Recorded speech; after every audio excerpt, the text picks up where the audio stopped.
Welcome back to the CoachNoah podcast, everybody, where we talk about health, fitness, mindset, and community. Today, we're diving into the healthy world of regenerative farming with a man who has dedicated his life to working with nature rather than against it. This is Randy. In German, we'd say Buchler, but you can help me with the pronunciation after this. Randy is the founder of Shady Grove Farm in the Upper Peninsula, Shady Grove Farm UP in northern Michigan. And he's got this beautiful farm where I got to visit last year, 2 years ago, I think it was. Maybe it was last winter. And he's built a thriving ecosystem using permaculture principles and regenerative agriculture, which is one of the main reasons why I'm having you on, because I'm very interested in that. And his journey isn't only about growing food, it's about restoring soil, fostering resilience, and fighting for your right to farm. And other than busy, Randy, welcome to the podcast. How are you? Thanks, Noah. I'm doing well. I appreciate being here. I Yeah. can't thank you enough for asking me to do this. It's great. Yeah, I'm thanking you for your time. I can't believe people are saying yes to me still to come onto the podcast, but that's a good thing. It means I have a little bit of respect behind my name. For sure. So, And you and I are long overdue for a conversation. exactly. I mean, I've been writing you over the past year, every now and then, like when it gets to be springtime, I guess, I've got these ideas in my head, things that I want to do. But before we dive into that, I just want to ask you again, how are you doing? How's life? I'm doing really well. Right now it's extremely busy. It's lambing season. Yeah.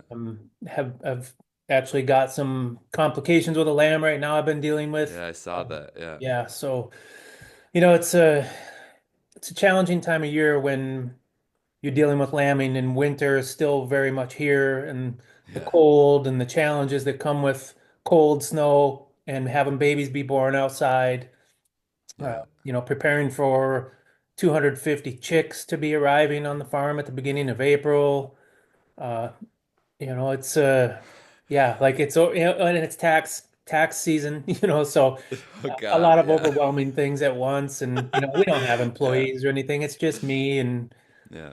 Libby, my wife, is off, Yeah. running her painting business. So Yeah. she's home in the evenings and on the weekends most of the time. But yeah, it's usually just me and the dogs.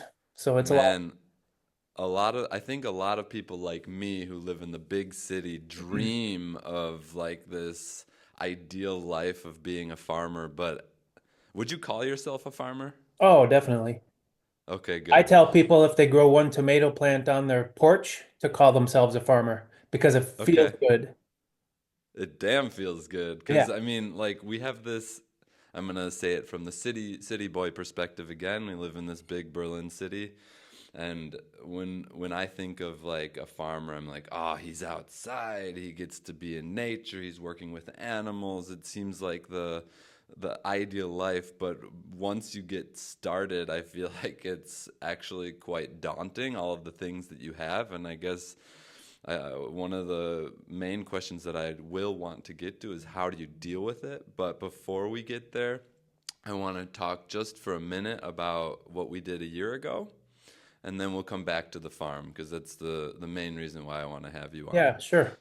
So a little over a year ago, I had the privilege of co-hosting, leading a workshop with Tim Mann at your house up in the UP, which is like this perfect paradise for doing those types of things.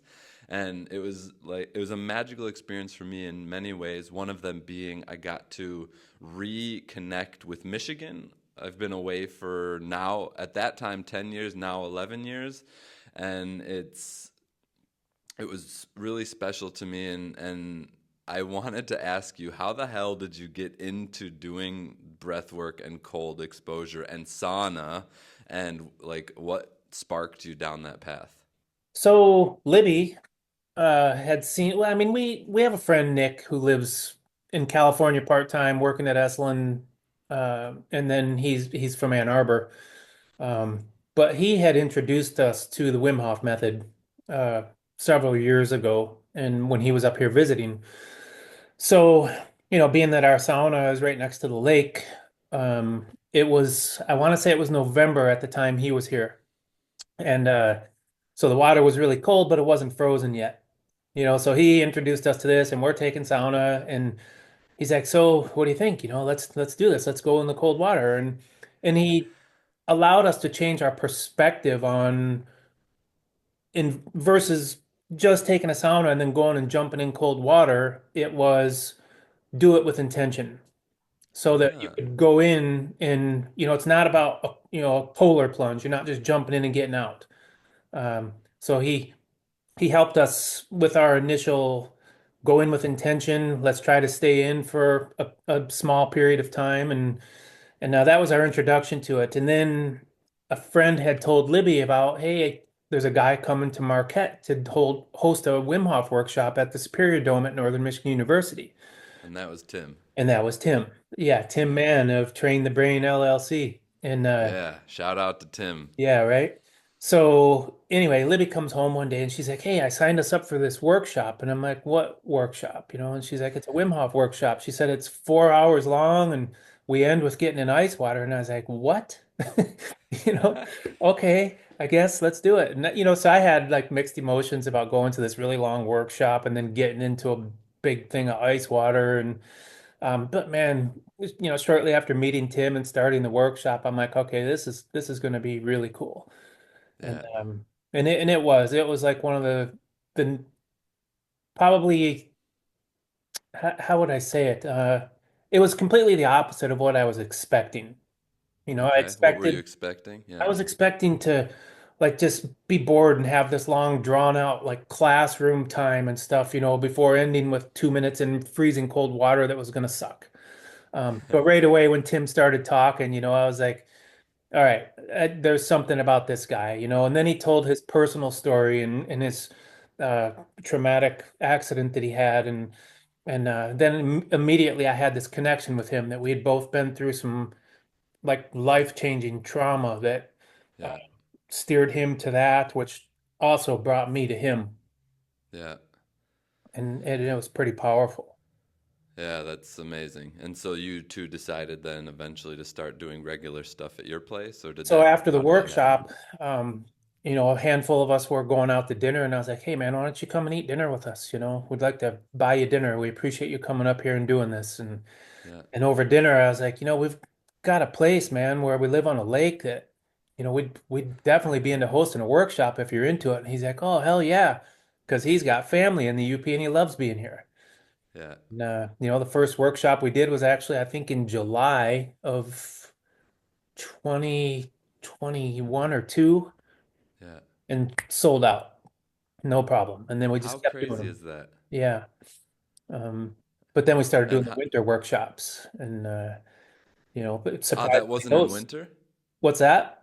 That those first ones weren't in winter? No, the first one was in July, so it was easy to sell out probably because the Yeah. sun was out, it was warm Yeah. outside.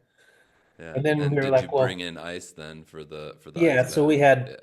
4 portable tubs set up and had Yeah. hundreds of pounds of ice. Yeah. And The but then typical order for the Wim Hof sessions. yeah.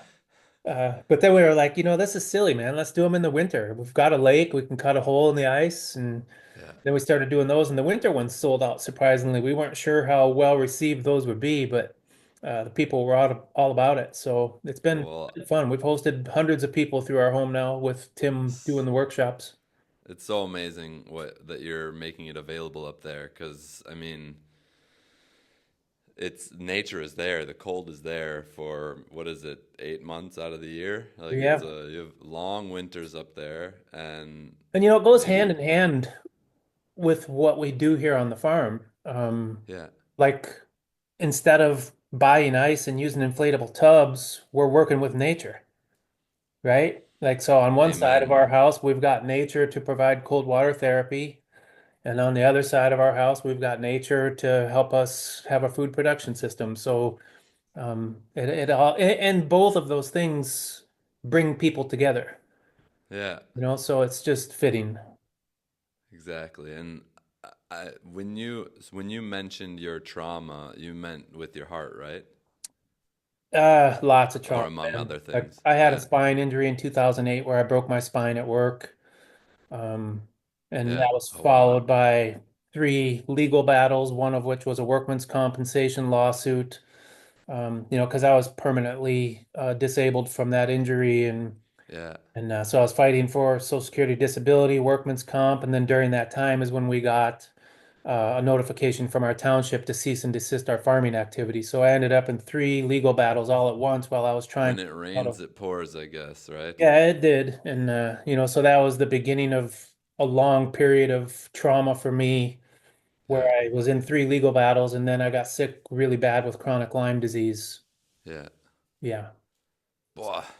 Yeah, and then the heart stuff But was 11 years later when I had a minor stroke caused by congenital heart conditions I was born with. Jesus. I ended up having And a major open heart surgery to have part of my heart rebuilt at Mayo Clinic. Yeah. and now you're doing better. Seem to be, man. I keep waking up, you know. Yeah. Waking up to the sound of the chickens Yep. and nature. Yeah. Yep. And before we finish the topic of like the cold exposure and sauna everything, remind me what the name of your sauna is again. It is the Naked Church of Mother Nature. Yeah. I And I'm love that actually because ordained. I'm Reverend Randy. Rev Randy. Yep. I love that because here in Europe, it's and in Germany, it's normal to go into the sauna naked. And actually, when you show up with a swimsuit and all of that, it's like, please take that off. You're not allowed in here with that. Yeah, right. And in the U.S., it's like a whole stigma against being naked in front of people, which is just crazy. It is crazy. That's what's weird about the Wim Hof workshops, right? Like I've joked with Tim. I'm like, so you need to tell people when they sign up, that there are no swimsuits allowed in the sauna when we get to I that part at wonder the if end, they'd still And sell out. yeah, when we do it every time I tell people, I'm like, this is the most clothes my sauna's ever seen. Yeah, Yeah. exactly. Yep. Yeah. I had a blast. I hope we can do it again someday. I'm And sure we will. I would love to um, chat now a little bit about the farm and how it works. And I'll just start with a simple question. So you said you have daily tasks, and I'm sure that they change every single day. But can you tell me, like, what did you do this morning before our chat? So this morning when I got up, I grabbed a little coffee and got dressed, and I walked outside because I have this lamb that's struggling. Yeah, And so the first thing I had to do was go out there, and I have security cameras where I can monitor things. And so I checked on my camera first thing this morning when I woke up to make sure she was still alive, and she was. And so I'm like, okay, that's a good sign. So I made sure I got up and got dressed and headed out there, excuse me, to help her nurse. yeah. She's been having a hard time latching on to mom's teats to be able to nurse. And I think she's got some physical challenges. Something's off, and I think she might be at least partially blind. So she's been The struggling. baby. Yeah. So she's And probably there's, struggling to find even the teat. yeah. So she'll get up and try to get in there, but she's having a hard time finding it, which I would think her sense of smell would help with. Yeah, But, the scent is probably the same all around that area. yeah. So I think there could be some trauma from the stillborn lamb that was born first. And that one was quite a bit bigger than the one that's alive. Okay. So in any case, we don't need to go that far into that, but that's the Yeah, first thing I did this morning. Then I did my chores and fed the chickens, fed the pigs, got everybody fresh water because it was 18 degrees this morning, so things were frozen. And crazy. yeah, so And do the animals all they have little shelters, right? they do. Yep. And Yeah, I mean, those animals are so resilient. yeah, Like when we go outside and we complain about the cold, it's like, come on, man. yeah, You're going to go back into a warm house and have coffee while they're still out here. yeah. But half the time, the sheep sleep outside anyway. You They know? prefer it. Yeah, like they just want to be outside. They have wool. I mean, they're covered in wool. They're not cold. Yeah, If the that's weather's super inclement and raining and stuff, then they'll usually go in a shelter. But yeah. yeah, What I love most about what you do is that you do your best to share what's going on your farm in the digital world, so that people can see what's going on. And Like you said, you don't have to go too in depth right now about the lamb and everything, but people can go and check it out on your Instagram and everything because Yep.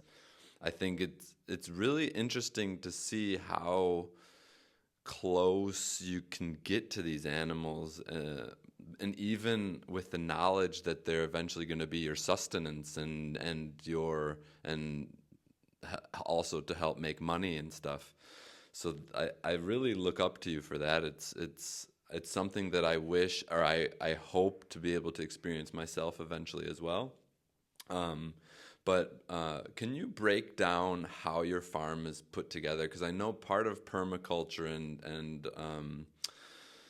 regenerative agriculture is having some sort of setup that keeps everything together in a circle, and you have sections for certain animals or certain plants.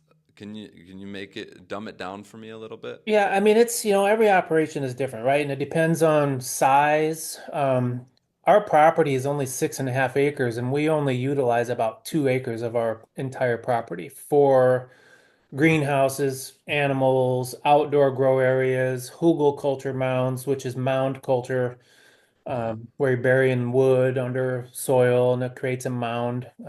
Yeah.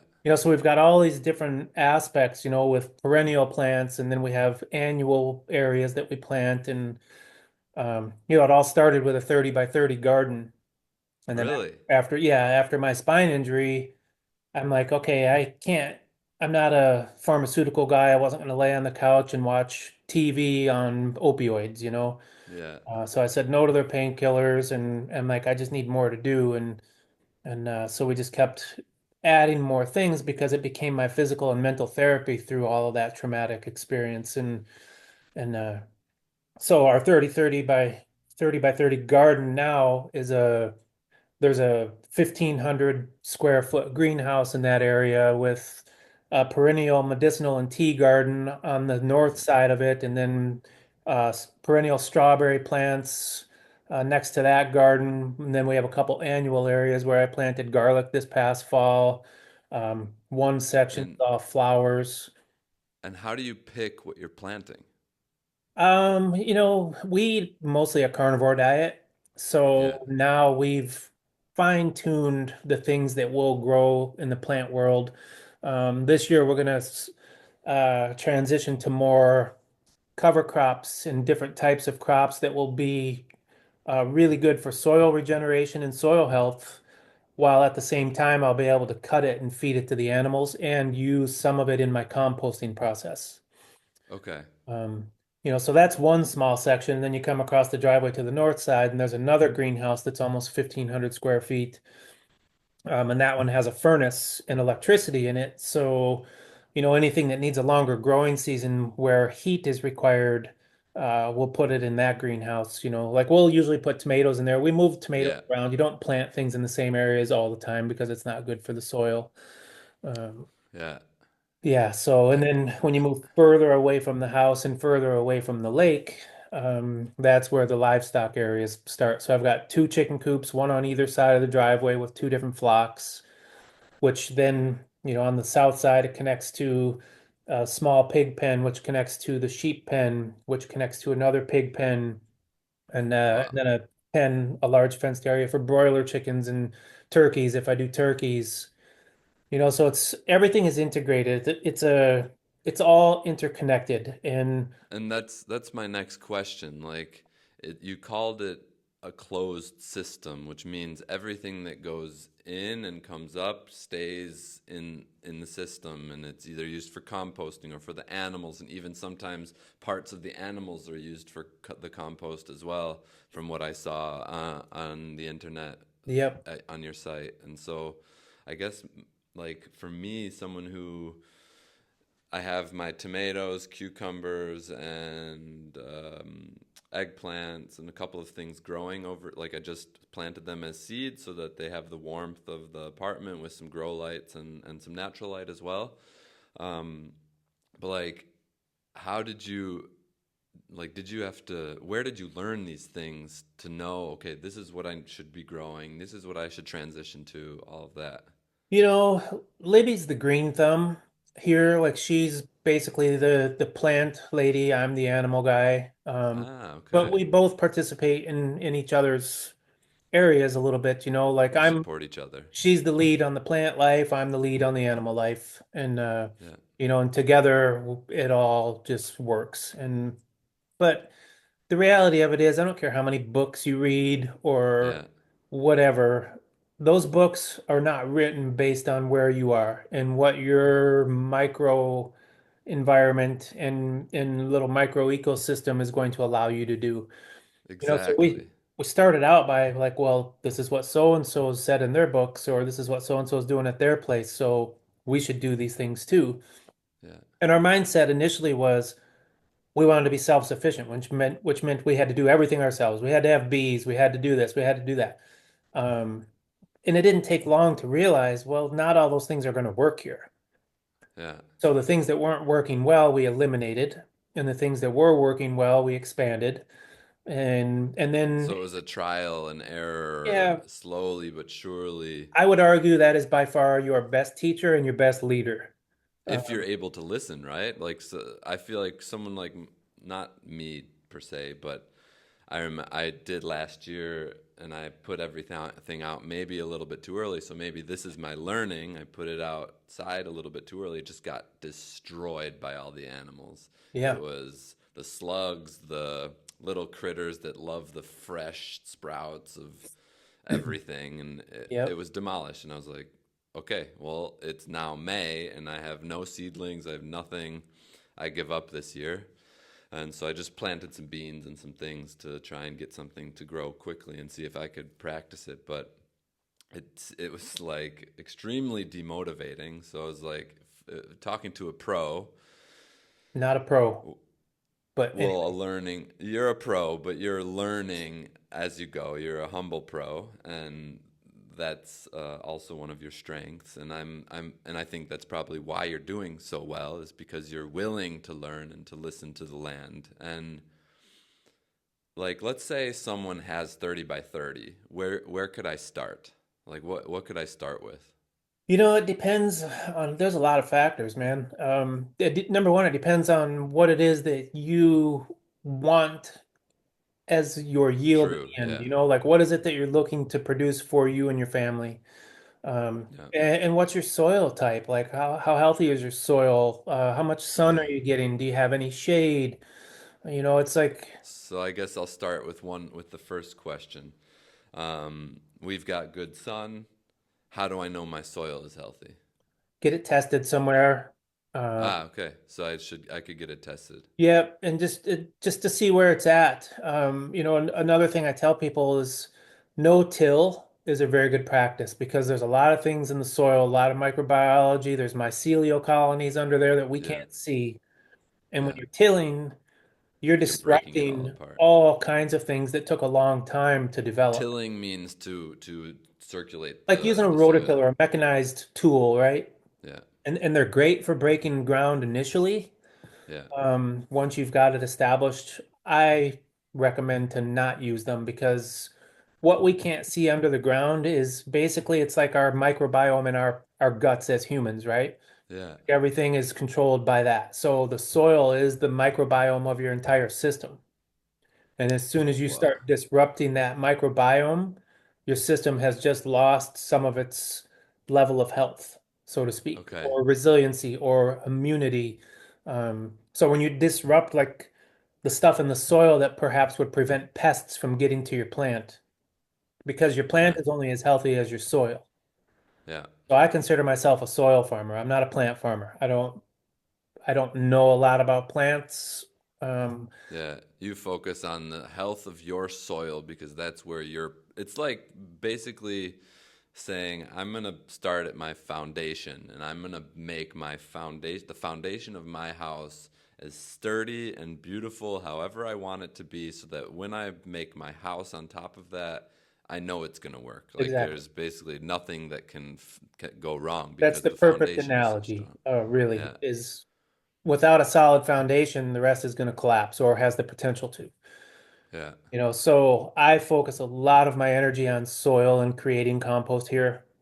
I have local tree companies bring wood chips to me. 60% of every one of my compost piles is wood chips. So we need a lot of Wow. carbon to create healthy living soil. And it's just a good use for what would be considered a waste product for a lot of tree companies. Like they typically are just looking for places to dump chips because they need to get rid of them. Really? Bring me as many as you can bring me. And then for the people that aren't able to get wood chips, I also pay forward those wood chips to other people in the community. So I have an enormous pile of wood chips right now, and the ultimate goal is to let them age for at least a year so that the mycelial growth starts happening in the wood Inside chips, of it. so that when Yeah. I build a pile, I'm already introducing fungal growth into that pile of compost. And then 30% is green matter. So in the form of these cover crops that I was telling you we're going to transition to this year, you want to have green matter. And all of the Yeah. inputs to my compost piles are things from our farm. And only Okay. 10% of each pile is in the form of nitrogen from chicken manure. Okay. So And that's from the farm as well. yeah, the only thing that's not is the straw. Like I use Yeah. straw for bedding, which ends up Yeah. in there a little bit too. But then there's, people often purchase blood meal, feather meal, bone meal to introduce into their soil. Mm-hmm. I don't buy any of that stuff. Like I don't bring in outside inputs other than the wood chips, but they're local wood chips from a local tree company. Yeah. And then the And you bone know meal, what's blood where meal, you're and getting the feather trees. meal I get from harvesting my own chickens and Okay. other animals. And so all of that stuff goes in my compost as well. And then I have a soil consultant look at my compost under a microscope, and he analyzes and quantifies the microbiology in my compost for me to let me know, hey man, this is looking really good, or maybe do this or maybe do that, but everything you want in living soil is present. Yeah. To get your numbers up, you might want to do this. So I'm That's being amazing. guided by somebody who is super knowledgeable in the soil world. I don't have time to dive down that hole because Yeah, it's of course. That's super involved and I don't have time to take you the got to course. keep the farm running. Yeah, but I've learned enough about soil health to know that I'm not growing plants, Libby's not growing plants, the soil is.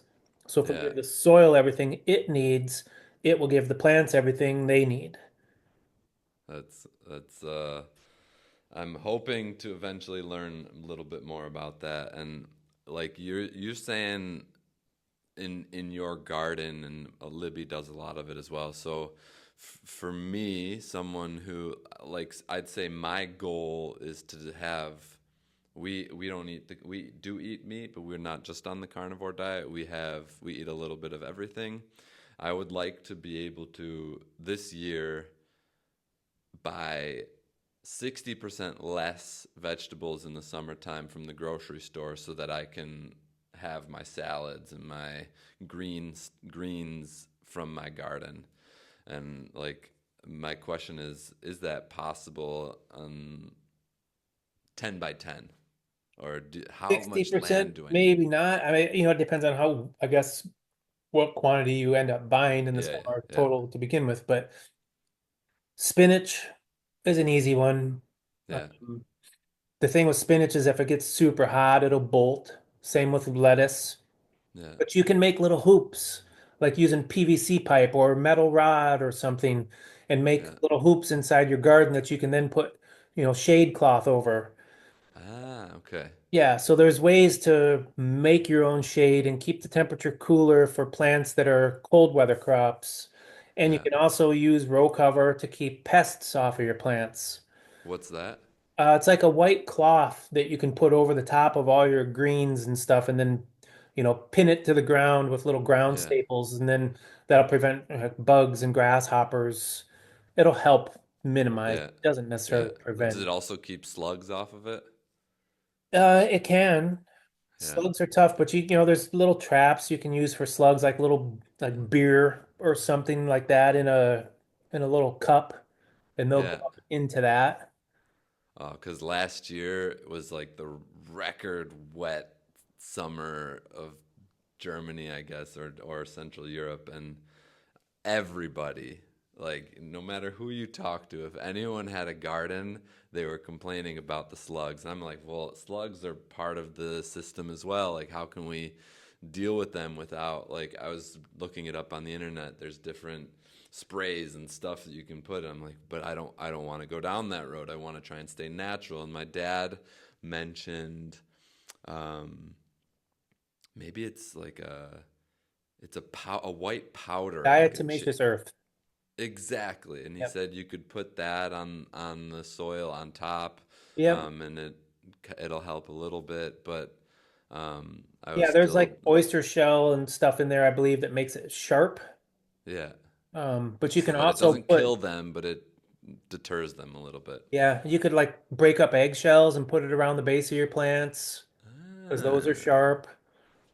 Uh, See, these are the little things. These yeah, are the just little simple things that things, make a like big difference. you and I, like what you just told me is you have the same understanding as I do. I completely get why people want to use chemicals and stuff when they're gardening and farming Exactly. because Yeah. it's frustrating, right? You're trying to grow organic food and all these other animals are like, well, we like organic food too. And the bugs are like, well, we like it too. And everybody's coming in and they're wanting some. Everybody likes it. So one thing There's I a reason recommend why is, nobody likes the pesticide full right. vegetables. No, Like, nobody likes it, and we shouldn't eat it either. right. Well, and then you start thinking of the negative repercussions of using those chemicals, not just on your plants and Ourselves. your own food and ourselves, but the soil life, the microbiology, the worms, the mycelial colonies under the ground, and then any of those animals or critters that are affected by it that go off and the snakes eat them, or the frogs eat them, or the birds eat them. Then Yeah. you've got like it's a chain It's a effect. whole life cycle. The thing Yeah, we learn in frickin' kindergarten, right. first grade, Yeah, the life cycle is what we forget down the road. for sure. But Yeah. there are ways to not completely mitigate the problem, but to minimize it. And part Yeah. of going into this way of life is going back to working with nature. We're not in control, man. We got to stop being so egotistical. We are so not in control. And Yeah. the second that clicked for me, everything changed. Like when I walk outside in the morning now, I might have an idea that, well, I'm going to go do this today. And Mother Nature's like, no, you're not. Yeah. You're going to do this because I just made this happen over here.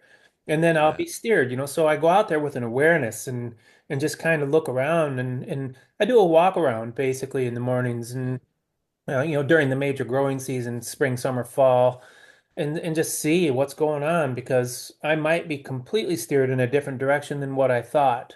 I do have a list that's a kind of a prioritized list of things, Yeah. but other things might end up taking priority today. Um, Yeah. Just because so of how the nature yeah, stamps its foot on the day. as soon as we grasp that reality that Mother Nature is in control and we are basically a servant to her. Yeah. And Yeah. if we True. pay attention, then we're guided by that. Yeah, it's Amen to that. If God, obviously, if more people would think that way, the Earth would be in a different state, for sure. It's funny as though, it because is I view now myself as kind of an employee. Like I of just nature. go out there and I'm working for her, you know. How cool is that? Yeah, I'm gonna go out there this year with that mindset and see what happens, and yeah. see what I can do with my little area that we have, and be And know that less you can't frustrated. control all of the Yeah. things that you want to control. Like, Yeah. part of having all those pests there, that's part of a healthy ecosystem, right? Exactly. Like if I had plants, like I grow a handful of cannabis plants every year. Uh, Yeah. And last year was by far the best year. I grew four plants that took up a 30-foot row in the greenhouse. And all I did was Ah. provided the soil that I made. I had soaker hoses on a timer for water. Yeah. And then I put up, when the plants got bigger, I put up jute netting so the branches could go through the netting and not tip over. Right. And the reality of it is for me, if I go in there and I don't see any pests at all on my plants, something's wrong.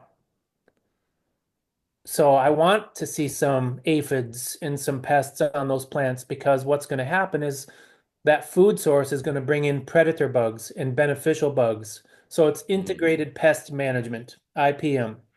Yeah. And you want the ladybugs and the pirate beetles and the assassin bug or assassin beetles, pirate bugs, Yeah. green lacewings. Like you want a population of those things, and they're only going to stick around if there's a food source. So it's Yeah. not about eradicating pests, it's about management of the numbers. All right. And Um, you know, that's the learning by doing process. it is, and so many people go out and they want to kill everything. And it's like, no, you don't though, because a healthy ecosystem isn't just all beneficial things. Yeah. It requires the It's things that you don't want on your plants or in your soil. Like there's a bacteria dominant soil is not a good thing, but to have some bad bacteria in your soil is good because the good things feed on it. ah. I guess So it's balance. It's the life it is. balance, right? Yeah, so we're You out there have to all help good. manage the balance of these things and manage the populations of these things, not eradicate them. Uh, Yeah. for example, I had a family of foxes coming in one summer and killing chickens. Okay. And it was my young chickens. I feed all organic, expensive organic soy corn-free feed, and I'm growing these chickens. And you grow chickens for usually at least 20 weeks before you ever get eggs. Yeah. And I had a flock of 150 young ones up and coming, and this fox kept coming in and it'd kill 5 to 10 chickens at a time. And it would only And be would able he to eat get them or was he killing for it sport? would take some out and take them back to the den. Like that's what they're doing. Sometimes I feel like they get lost in the moment and kill more than they can take. Yeah. But this kept happening and kept happening, and people are like, "Well, you know how you can kill a fox, right?" And I'm like, "What are you talking about, man? I'm not." The fox is telling me like, "Hey, dude, your fence isn't good enough to keep me out. You need to fix that." Yeah. For me, my mindset didn't go to I need to kill these foxes. Yeah. Foxes mate for life. They were here long before I was doing what I'm doing. Yeah. So that fox was teaching me a lesson that I needed to improve my fencing system in order to keep it out. Nice. And that lesson cost me about 60 chickens, but um, I mean, how can you blame a fox for wanting to come in and eat organic chicken and feed it to its family? I Yeah. provided a food source for the The best wildlife. kind of food. Yeah, so we Yeah. still see foxes around, but they're not getting in my fence. Yeah. I remember when we did our workshop last year or a year, I don't know, a year ago, you saw the snacks that we bought for the guests and you were like it's not organic, and when we were cutting it up, you were like, what are you guys doing? I can't use you, like, why didn't you get organic? And I was like, wow, this guy is the real deal. He won't even, like, even that little bit you wouldn't feed to your chickens or your you said that needs to go in another place because my system is like sacred. And I love it. Really spoke to me when that happened, and that'll stay with me forever, that your Good. system and your chickens and your animals are the real deal. And when I ate the bacon and the eggs at your house, it was like the proof is in the pudding. It's delicious. You feel full. When I eat eggs here, I'm eating 8 eggs a day because I can, Yeah. And at your place, I had 2, maybe 3 eggs in the morning, and I was like, oh, this is Yeah. I feel like you feel it, You do. and There's a that, huge difference. And the other side of that whole part of me being very particular in what goes into my system, just so I don't sound like a total food snob or something, one of the first ingredients in everything I do also is integrity. Right? So I can't possibly sell eggs to people telling them that these chickens eat all organic everything and then throw in conventional compost that people might want to bring over to, contribute to a meal or, yeah, hey, I got a bunch of compost at my house. Can I bring it to your chickens? I'm like, well, what's in it? yeah, Like if it's organic, sure. But, I'm not gonna lie to my customers either. yeah, and that's a You know, beautiful I thing, and mean, one of the most important things between farmers and consumers is trust, right? Because most of the which time doesn't really exist we don't exactly, know the farmer. Like most consumers have no idea who their farmers are. Um, exactly. so yeah, and it's also part of the educational thing, for me when I try to explain that to people at the farmers market, for example.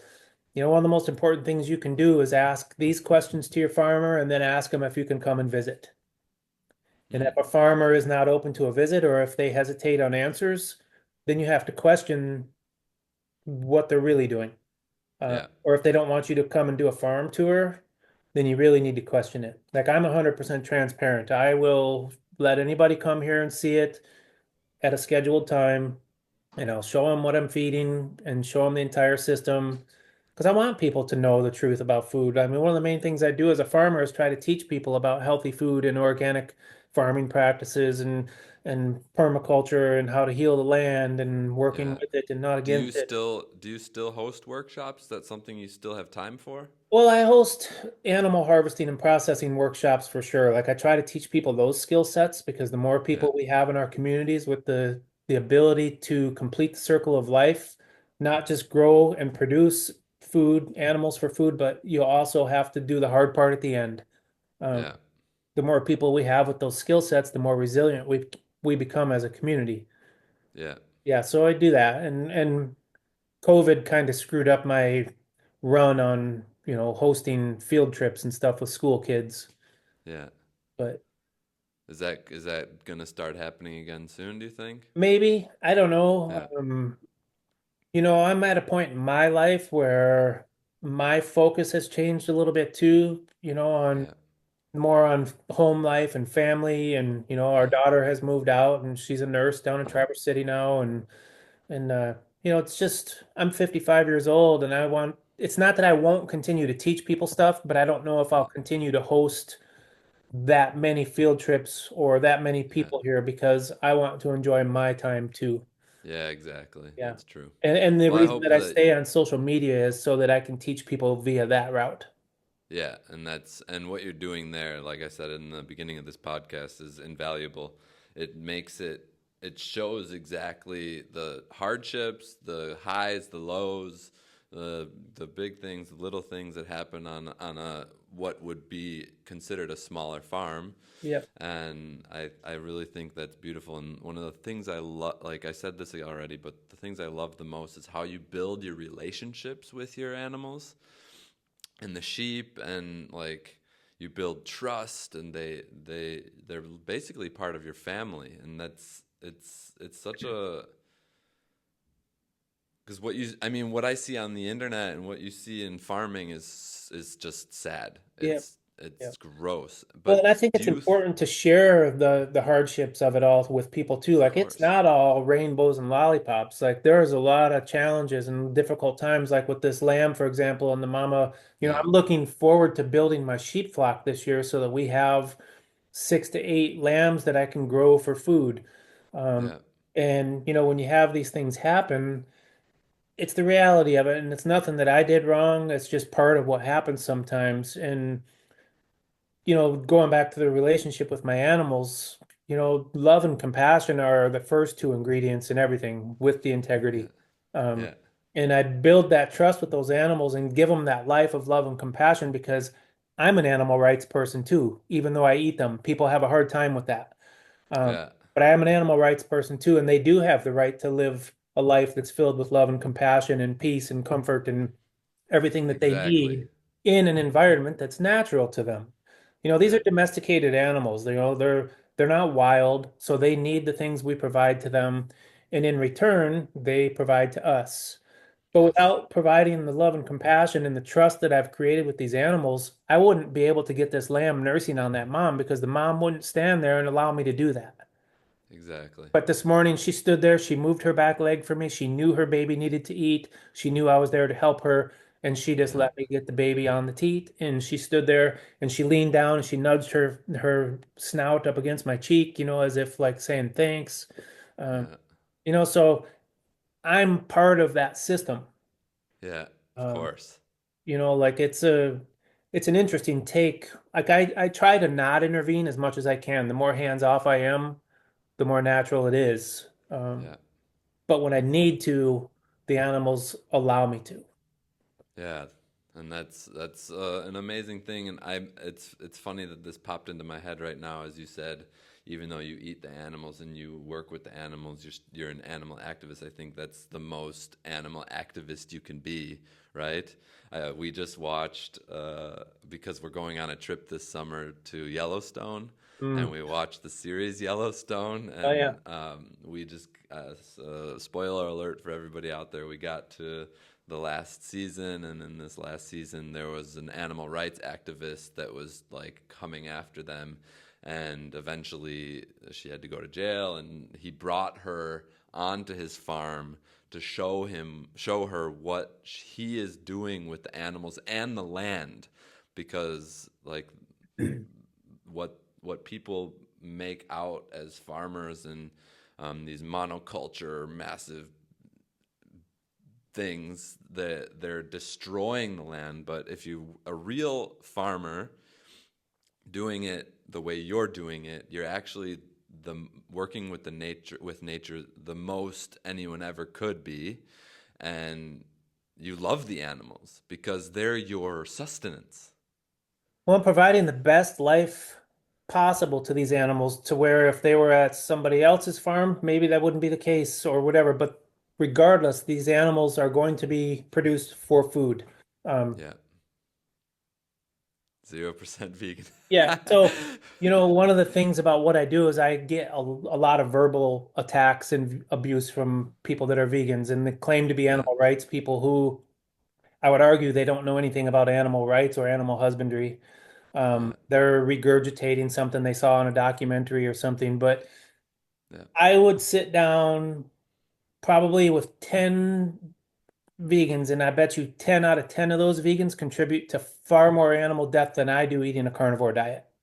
Yeah, I think what this the quote um, in Yellowstone was, he said, "What do you think that those monoculture massive farms do by tilling the soil and spraying pesticides? They're killing millions of little animals and things, and so just because the size of the animal that's being killed is, or the cuteness of the animal that's being killed, it's like they're putting a value on which animal is Oh, for right, sure.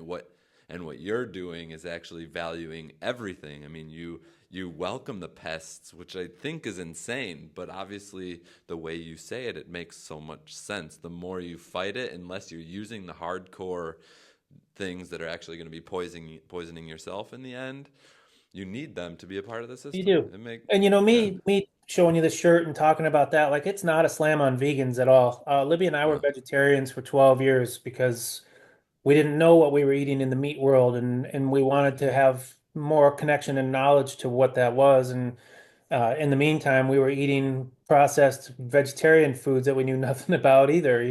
exactly.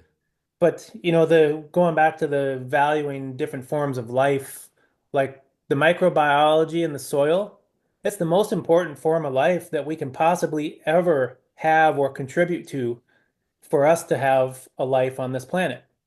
And they Yeah, don't even consider the fact that all the chemicals being sprayed, all the cultivation and plowing of the land that has been cleared, by the way, habitat's been destroyed in order to have these monocrop vegetable farms and stuff. yeah, Um, the from microbiology all the way up to large animals and wild pigs or deer or whatever that are being hit with combines.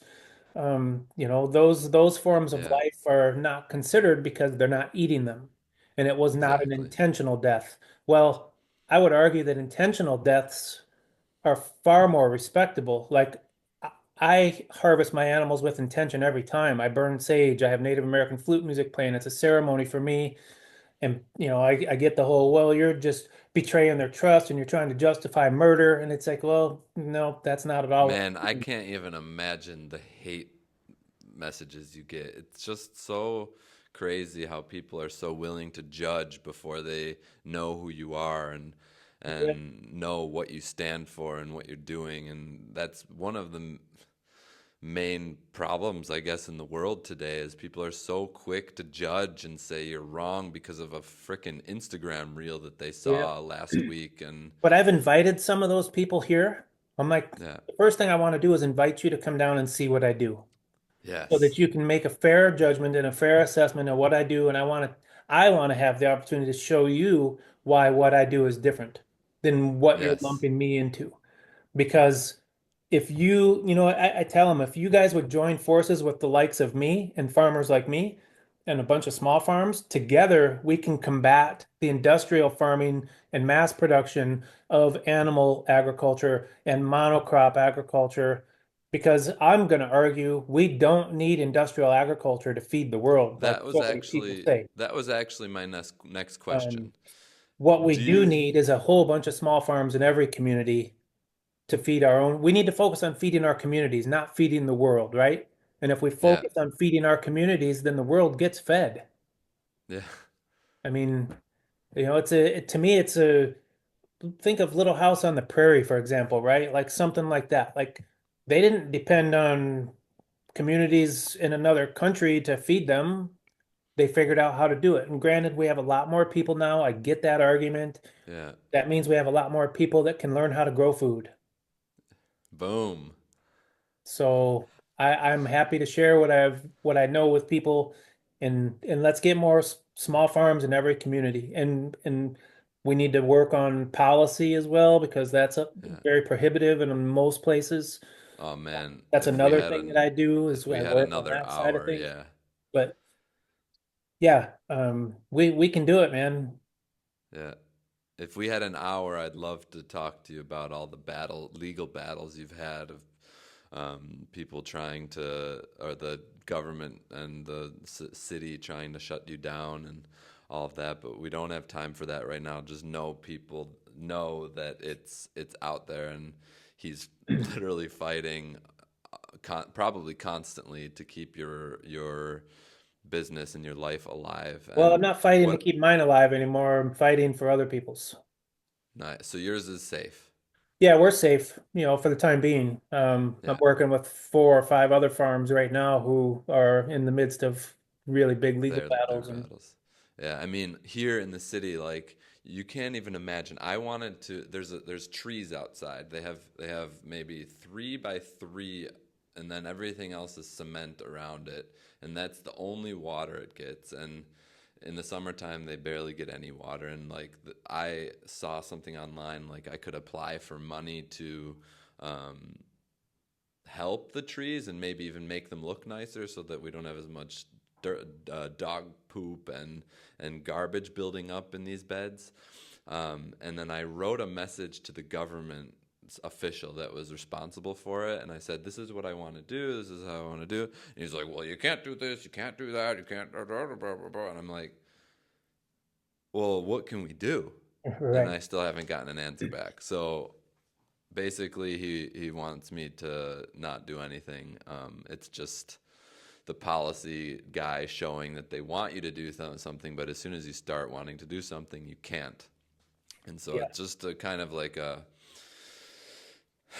I don't even know what to say, but I want to get on a short topic before we end the podcast, and this is something that you also inspired me on, and it's the idea of bartering. Hmm. And I don't know how much you're allowed to talk about or willing to talk about, but um, I love the idea of it because for me, I just started a couple of years ago. Now, this year, I started my community building here in Moabit a couple of years ago, but became really serious about it within the last 8 months. And my like, what I do is donation based or offer me something. And I offer fitness classes, get together, social events, and all of these things here in the neighborhood to make this disconnected big city full of people feel like more of a neighborhood feeling. And it's going Nice. really well. We have really cool things going on, and it's growing really quickly.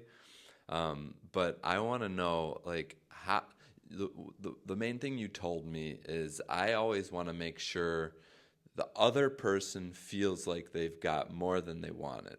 Like, I think that's something what you said. You want to make sure the person you're trading with doesn't feel like they're getting cheated out or something. But how does it work when both parties are trying to do that?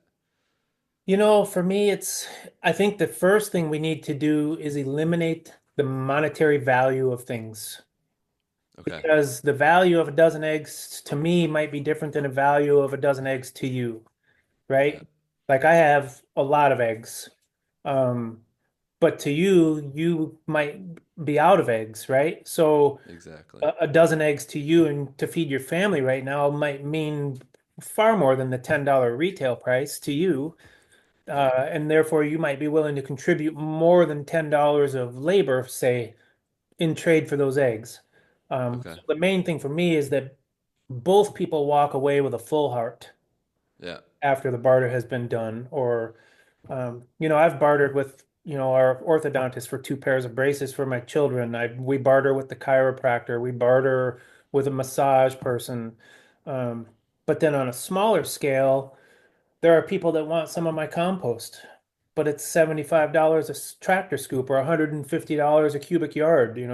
Yeah. They might not have that money, but they want to come down and help weed a greenhouse or something. So bartering, when you're only accepting money in return for something that you've produced, you very much limit your market, Yeah. right?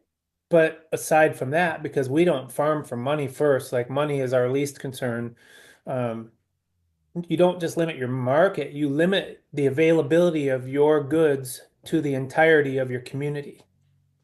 I Okay. want what we do to be accessible to everyone, and everybody has something to offer, but it might not be money. So Yeah. let's be open-minded to what it is they have to offer, even if it's something maybe you don't want or need. But if they're willing to give you their time, think Yeah. about how valuable our time is.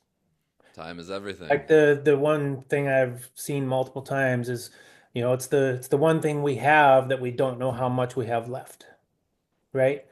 So if Yeah. somebody's willing to come and give me 3 or 4 hours of their time, they're going to leave here with an abundance of food or Yeah. compost or both or knowledge. Some people just want to barter for learning. Yeah. So I'm open to all of that with people. Because the people that want to come and learn or that want to participate in your system or be hands-on or get their hands in the soil, they're the ones that are going to walk away changed mostly. Yeah. And one of the reasons I did field trips with kids was number one, I want to inspire children to look at farming as a way of life for them, Yeah. but also to try to get families to take responsibility for at least some of their own food supply. And Mm. as adults, we're pretty set in our ways, and it's harder to change a mindset of an adult. But if True you that. inspire their children and they go home excited and they say, "Hey, mom, hey, dad, let's grow some tomatoes or let's get some chickens." They're going to listen to those kids far more than they're going to listen to Yeah. Farmer Randy, right? So Yeah. it's I kind of learned that. it's also a roundabout way to get Get the other people to parents. change. Yeah. Um, yeah, so the bartering thing is like I barter knowledge, I barter products, I barter soil. And obviously there's a monetary aspect to what we do because the egg revenues from our farm are what produce enough money to have the farm be financially self-sustainable. Like we never take money Wow. from the farm. Yeah. It's just a self-sustaining system, financially and environmentally speaking, to where the egg revenues pay for all the organic feed and organic hay that I get for all the animals, and then in return, we get paid with a whole bunch of food. Wow. Yeah, none of the farm money ever comes into our personal life. That's something that I would love to hear more about, just because it seems so daunting and impossible to even fathom, right? But you're still alive. You've been doing it now for 20 years, right? Did I Yeah, read that 20, right? what's 20? So about 23 years, I suppose. Yeah. But, keep in mind, even though we've been doing it that long, number one, it's taken that long to build it up to where it is today. Yeah. And every year you're learning more if you walk out the door with an open mind and willing to learn like I am. Uh, Yeah. and there's always improvements to be made. Like this year I have, these ideas in my mind of changes that I want to make in the system and improvements and yeah, it's just a continuous evolving, like it takes its own form of life every year, so to speak. Yeah. Um, Yeah, so that's the other th good thing about it is it's never the same thing over and over and over. It's not monotonous at all. Chores might be, feeding Yeah. chickens in the morning, whatever, but the rest of it is constantly changing. It's one of the things I love about it. Yeah. I mean, it keeps you on your toes. Yep. And it keeps me outside for most of my life. Yeah. Yep. And I mean, where you're at is a beautiful paradise. So I would love to be out there as well. Yeah. I think if I was living in your shoes, I would wake up in the morning, I'd jump in the water, and then I'd maybe go look at the animals and see what's going on. And you've got now two. You had three amazing dogs. Yeah, Rest in peace to the big man. good. I felt that because I got to meet this. So before we finish this podcast, I want to do a shout out to him. Um, Yeah. you had this massive, scary Rottweiler with a collar that says "Don't touch me," and and I get there and I'm like, "What do I? You warned me, and don't touch him. Maybe don't even look him in the eyes." And Not because he was mean, just because he had a personal bubble that he didn't like people getting in. exactly, You know, it was about respecting his space. It wasn't, respect. yep. Uh, And the moral of the story is I was there for I think 3 days, and the last day I was sitting at the counter eating something like maybe some eggs or something, getting ready to, or it was before I left for my flight, yeah, and he came up to me and he leaned against my leg, and I looked at you and I was like, does this mean I can touch him? because he turned around and And sat down in front of you with his back to you. yeah, Yeah. which never had happened, and my heart starts beating. I'm like, oh my God, am I gonna do it? And so I reached down and I touched him, and he leaned in a bit closer, and it was like a very amazing experience. And I thank you for that because that was a learning experience for me. And is before we end the podcast, is there anything that we missed that you'd like to talk about, that you'd like to put out there into the digital world? Well, real quick on the Jed thing, you know that Yeah, what happened there is all part of us not being in control of nature, right? Like, yeah, um, he came up to you and he told you, okay, now it's okay. Uh, yeah. and I'll show you. I've got Jed honored pretty well. Yeah, man. Got I his saw that. footprint You and got that one just the yeah, other day, right? yeah, 2 weeks ago. Yeah, But in any case, going back to the your question, my thing would be to tell people you don't have to be a full-blown farmer to take responsibility for some of your own food supply. You know, if you live in an apartment with a deck, put a couple 5-gallon buckets out there with some plants in them. You know, you can grow some greens in a south-facing window inside. You know, it doesn't have to be a big complicated process, but if you can't take on that responsibility of producing some of your own food, get to know people in your communities that are, support the yeah, small farms. The way things are going, especially in our country right now, yeah, a lot of small farms are being affected by funding being revoked from, you know, grant monies that, you know, people were depending on. And, you know, so now more than ever, small farms need to be supported. Um, the industrial food system is not sustainable. It's a house of cards. yeah. And it's not a matter of if it collapses, it's a matter of when, because it's not When? sustainable. It can't continue. Okay. We've been depleted of most of our living soil, and you know, so we need to focus on local communities. Smaller is better. Healthy people doing it right. You know, Yeah, I'm not saying don't eat any food at the grocery store, whatever. You know, it's obvious that it's going to be a long transition period before we ever get away yeah, from that, if ever. yeah. Yeah, But start going local and get to know your farmers, support your locals, and see if you can even start bartering with them to make yeah. things magical. Yeah. Yeah. I mean, I ask the right questions because there are yeah. some of us out there that will make our food accessible to you. I will definitely keep that in mind because we did go on that journey a couple years ago, and uh, it was just getting too expensive and hard to get a hold of because we weren't willing to put our time and our energy into maybe getting to know them and appreciating them. So my goal for maybe the end of this year, like getting towards the end of this year, is to start maybe getting in touch with some maybe regional farmers in the nearby and try and get that started. We'll see. Yeah. Well, it all starts with a dream, which you obviously have.